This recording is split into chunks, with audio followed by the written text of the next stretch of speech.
How's it going, everyone? Welcome back to another Marvel Snap video.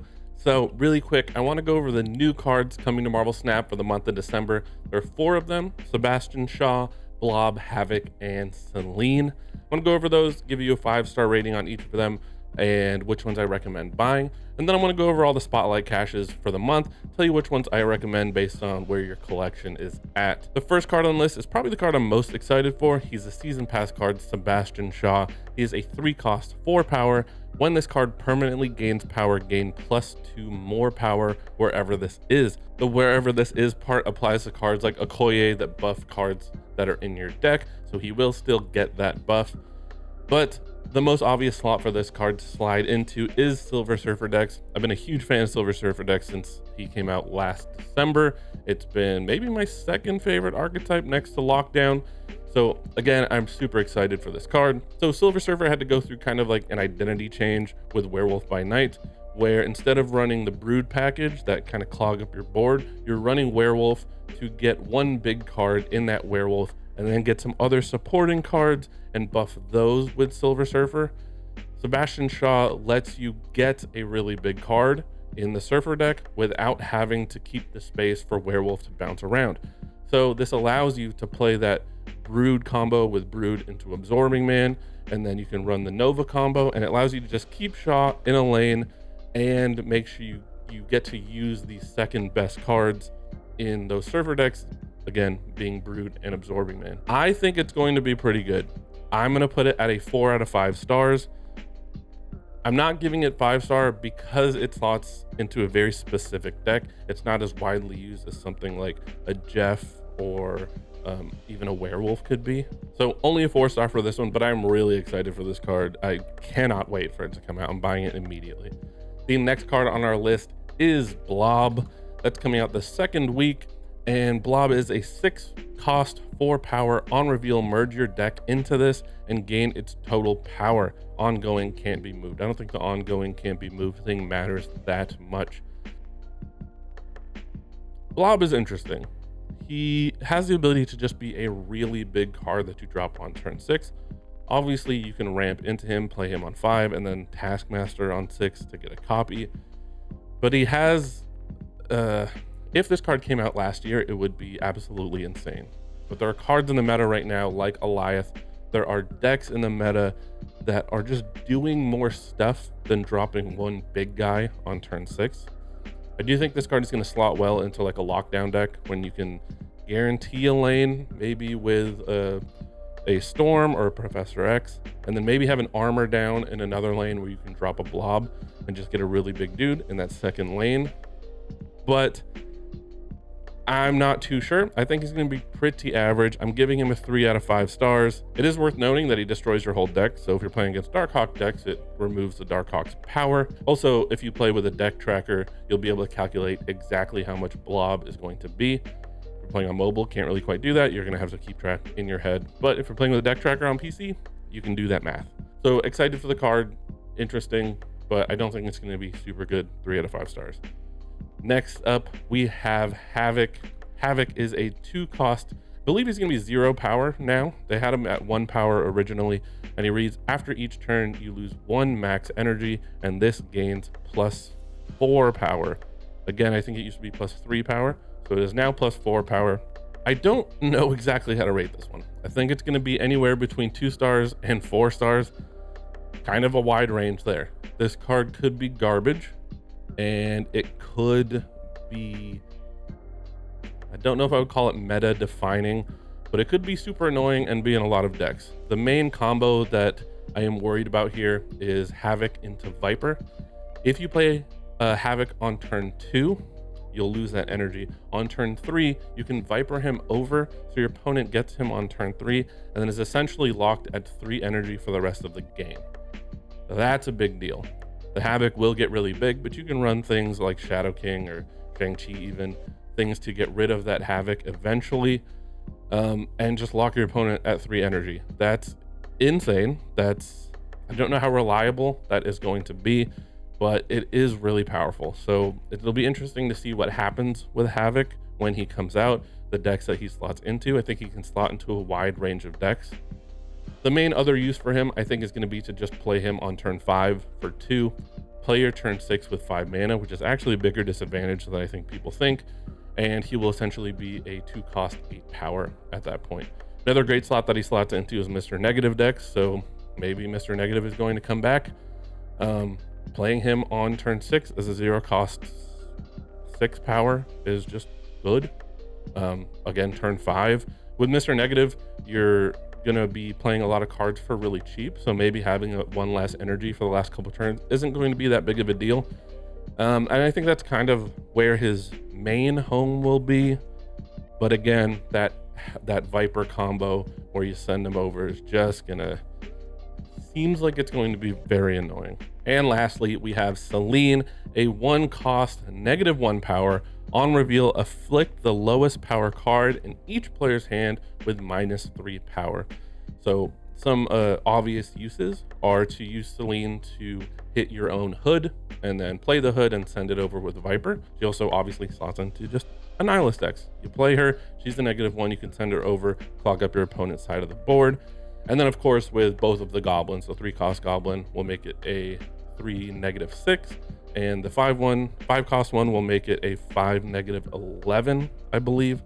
So goblins, hood, junk decks, I think she's going to slot in perfectly.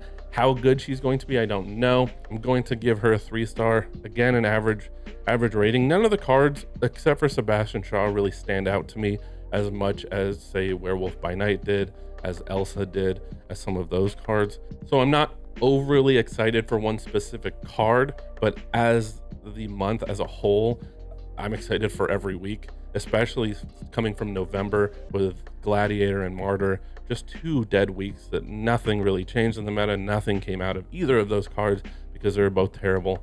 Going back to Selene, in just general use, I think it's going to depend on how good the -3 power is against my opponent. And if you're playing Selene in some type of a destroy deck where you don't feel her ability on your cards, and you're just trying to affect what your opponent has, something in their hand, just depends on how good that -3 power is. It's hard to gauge because we don't see it in practice. My gut feeling tells me it's not going to be very good, so I think just in junk decks or in goblin decks, Galactus decks, that kind of thing is where she's going to slot into, but we're just going to have to see. I'm a big fan of all the cards coming out. It's another short month, just 4 weeks, but let's go over the spotlight caches of the week, and I'll tell you which ones I think that you should pick up and just be aware of, keep an eye out for. First up is the Sebastian Shaw week. We have, obviously, Sebastian Shaw is a new card, so it's filled in with Man-Thing, Stegron, and Jeff. Now, Man-Thing and Stegron, you don't need. They're not in any meta decks. Man-Thing's a little bit fun to play. I do play him in a few decks. In some Nihilist decks, he's also really fun to have, but he's not by any means necessary.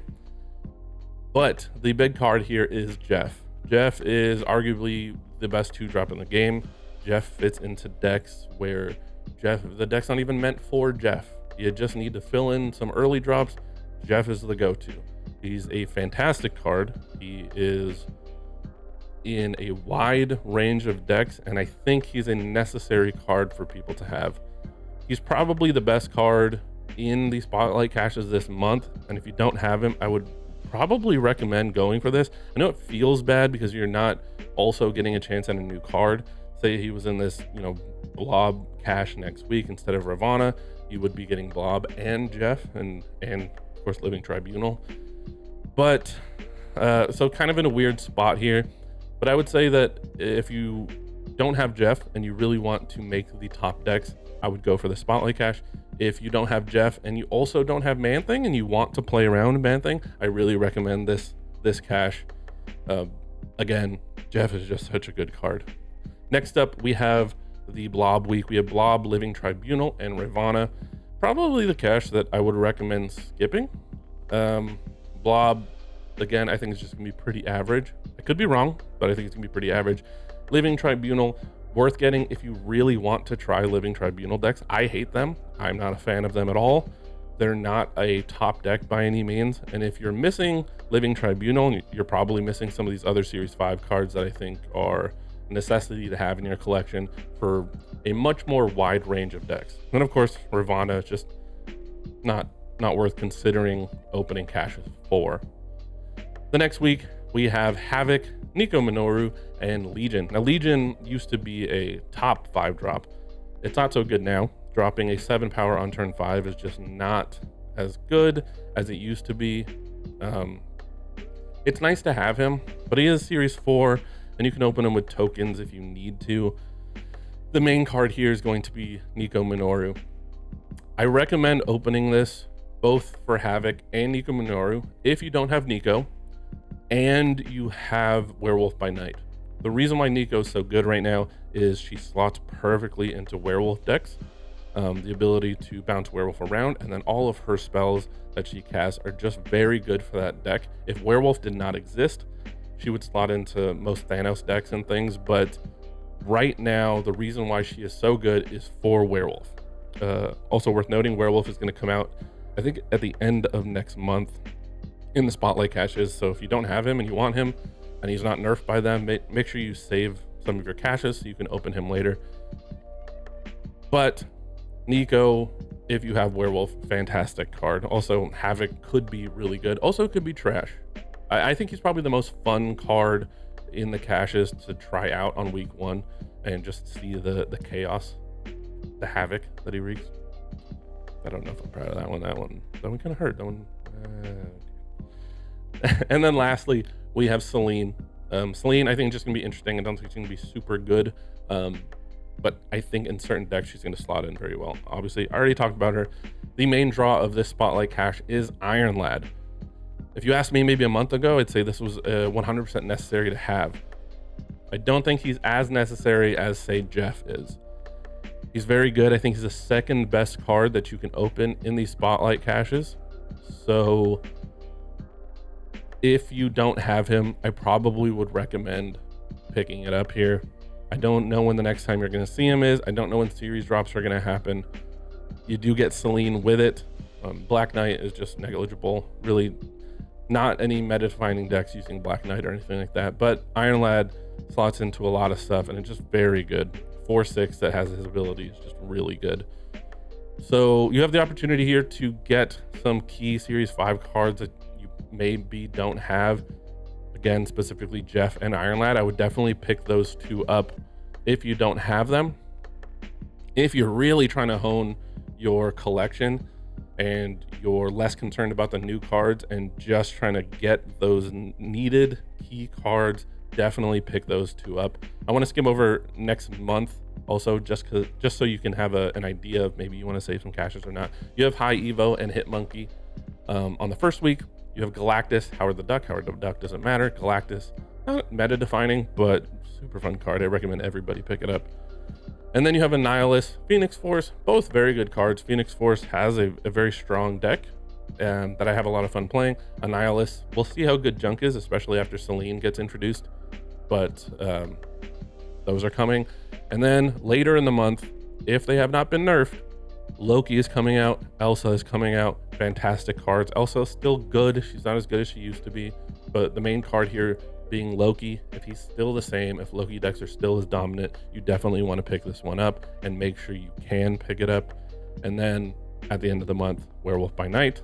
I assume Werewolf's going to get changed. I don't know. They haven't told us anything in like the creator chat or anything. I just assume that he's pretty dominant. Loki is also pretty dominant. I assume changes are going to happen before then, but I don't know. If they remain unchanged, you want to make sure you keep an eye out for these caches. So I'm going to try to do this every month for the new cards, give you guys a ranking system, give you guys, what I think of the Spotlight caches. So let me know if you like this content, if you got any use out of it. If you disagree with anything I said, let me know in the comments. I do bundle breakdowns, I do deck videos, all things Marvel Snap. So as usual, if you love all things Marvel Snap, make sure you like and subscribe, the bell. I'll see you in the next one.